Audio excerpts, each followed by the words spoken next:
नमस्कार भक्तजनों, जैसे आपको पता है माघ का महीना शुरू होने वाला है। जैसे हम कार्तिक में स्नान दान दीपदान करते हैं, इसी तरह से माघ के महीने में भी किया जाता है।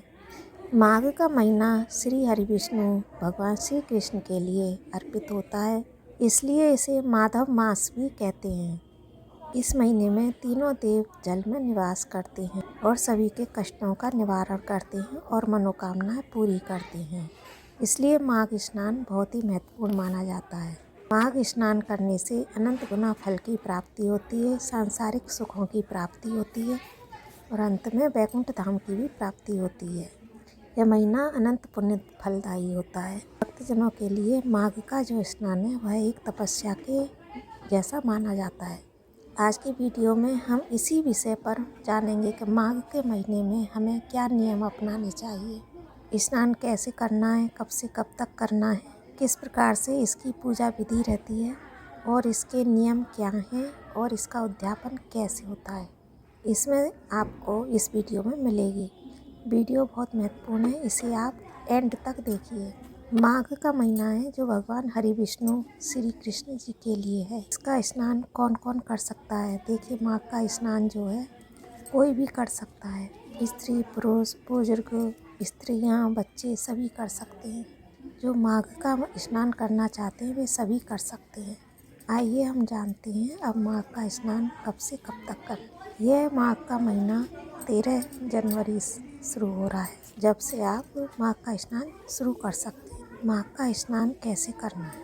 इसमें किसी पवित्र जलाशय या नदी पर करने का विचार है, लेकिन अगर आपके पास यह व्यवस्था नहीं बनती है तो आप गंगा जल बाल्टी में डालकर और उसमें फिर पानी भरकर इस तरह से भी स्नान कर सकते हैं। यह स्नान आप ब्रह्म मुहूर्त में यानी सूर्योदय से एक घंटे पहले आप इसे करेंगे तो ज़्यादा लाभदायी रहेगा।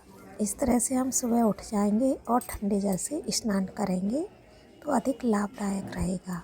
और वैसे आपके शरीर के अनुसार भी आप सुबह ब्रह्म मुहूर्त में उठकर थोड़ा गर्म पानी से भी स्नान कर सकते हैं, लेकिन इसमें स्नान सूर्योदय से पहले ही कर लेना है। स्नान करने के बाद हमें स्वच्छ वस्त्र धारण करें और उसके बाद हमें तुलसी मैया के पास आना है और तुलसी का पूजन करना है। तुलसी का धूप दीप पूजन करना है, जैसे विधि विधान से किया जाता है वैसे ही करना है।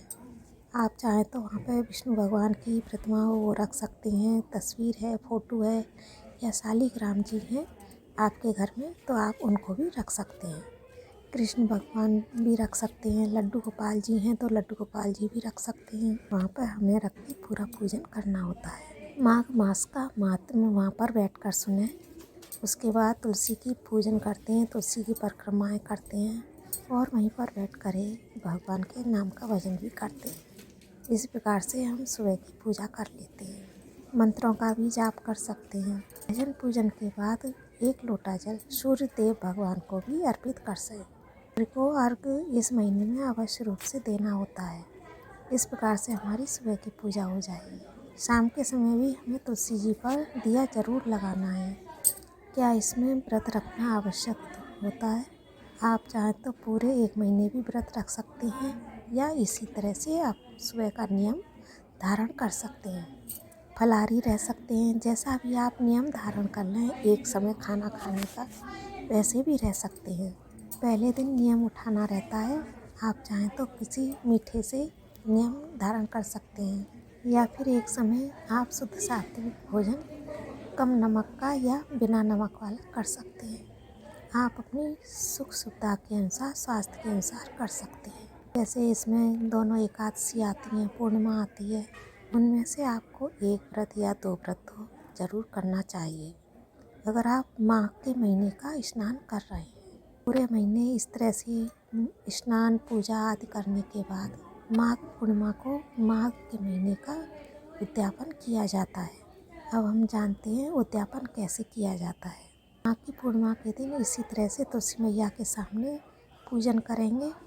उस दान पुण्य करने के लिए इसमें निकाला जाता है। तुलसी मैया के लिए श्रृंगार का सामान, वस्त्र, सुहाग सामग्री निकाली जाती है। भगवान विष्णु जी के निमित्त कुछ वस्त्र निकाले जाते हैं खाने का सामान निकाल सकते हैं, कुछ मिठाई निकाल सकते हैं। तिल ज़रूर हमें इसमें शामिल करने हैं। और दक्षिणा रख कर के एक लोटा भी दान किया जाता है। लोटे के साथ आप चाहें तो टब, बाल्टी कुछ भी ले सकते हैं, क्योंकि स्नान करते हैं तो इस तरह से हम लोटा बाल्टी भी दान कर सकते हैं।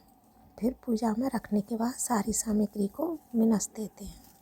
आप इसको किसी भी मंदिर में पहुंचा सकते हैं, या फिर घर में ब्राह्मण ब्राह्मणी को बुलाकर उनको भोजन करा के भी आप इसको दान दे सकते हैं। नहीं तो फिर आप किसी गरीब ज़रूरतमंद को भी दान दे सकते हैं। माघ स्नान के नियम क्या हैं? जब भी हम कोई व्रत नियम धारण करते हैं, पूजा या अनुष्ठान करते हैं, तो उसके कुछ नियम ज़रूर होते हैं। वैसे ही माघ स्नान के भी नियम हैं। जैसे कार्तिक स्नान के नियम होते हैं, वैसे ही माघ स्नान के भी नियम होते हैं। लगभग कुछ नियम होते हैं, लगभग समान से हैं नियम। पहला नियम है स्नान का नियम, क्योंकि हमें डेली स्नान करना होता है, या तो किसी पवित्र नदी या जलाशय पर जाकर कर सकते हैं। लेकिन ऐसा हर किसी के लिए संभव नहीं है, तो आप घर पर रहकर भी स्नान कर सकते हैं। घर पर रह कर के हमें ठंडे जल से ही स्नान करना होता है। आपके यहाँ डायरेक्ट जल हो या समरसेबल का जल हो, तो वह थोड़ा हल्का गुनगुना नॉर्मल रहता है। अगर आपका साथ नहीं देता है, तो आप हल्का सा गर्म पानी भी कर सकते हैं। कठिन तपस्या तो जब ही होती है जब हम ठंडे जल से स्नान करते हैं। लगभग हमें सूर्योदय से 1-1.5 घंटे पहले स्नान कर लेना होता है। तारों की छाँव में ब्रह्म मुहूर्त में आप अपना पूजा पाठ कर लें। इस महीने में गंगा मैया का बहुत महत्व होता है, या फिर कुछ विशेष तिथियाँ होती हैं, तो आप उस पर भी आप गंगा स्नान कर सकते हैं। माह के महीने में कम से कम चाहें तो एक बार ज़रूर स्नान करना चाहिए नदी जलाशय में। इसके बाद स्नान करने के बाद तुलसी पूजन, हरि पूजन और सूर्य पूजन हमें ज़रूर करना चाहिए। तीसरा नियम है व्रत। आप चाहें तो अपनी क्षमता के अनुसार पूरे महीने व्रत कर सकते हैं। चौथा नियम है दान का। इसमें तिल का दान करने का विशेष महत्व होता है। तिल से हवन करना, तिल का दान करना, तिल से पूजा करना, तिल का प्रयोग अवश्य करना चाहिए। दान में आप अन्न, धन, वस्त्र कुछ भी कर सकते हैं। चाहे तो आप रोजाना भी दान कर सकते हैं, या किसी विशेष तिथि पर आप दान करें। माघ के महीने में गर्म ऊनी वस्त्रों का दान करने का विशेष महत्व है। खाने की गर्म वस्तुओं का दान विशेष माना जाता है। आप दान अपनी कुछ क्षमता के अनुसार करें। पूरे माघ के महीने में हमें भूमि पर सोना चाहिए।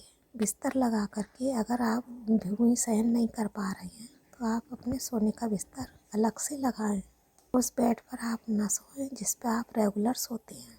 आप पूजा पाठ से अलग शुद्ध एक बिस्तर अवश्य रखें।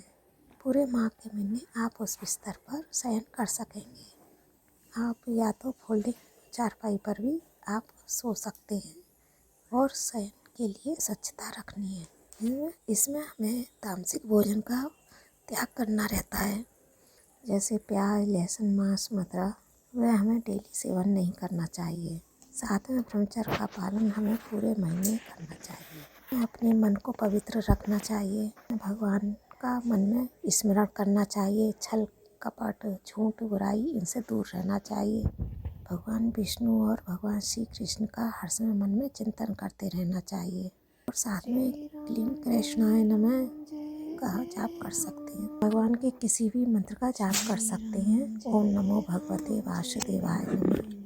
अगर आपको कोई मंत्र नहीं आता है, तो राधे राधे, हरे कृष्णा बोल सकते हैं। इन नियमों का पालन करते हुए आप माघ स्नान का नियम और स्नान कर सकते हैं। माघ को माधव मास भी कहा जाता है। मैं वीडियो के लिए आपसे बोल सकती हूँ कि आपके लिए यूजफुल है। आप इस वीडियो को लाइक और शेयर और सब्सक्राइब अधिक करें, जिससे सभी भक्तजन इसका लाभ उठा सकें। जय श्री कृष्णा, राधे राधे।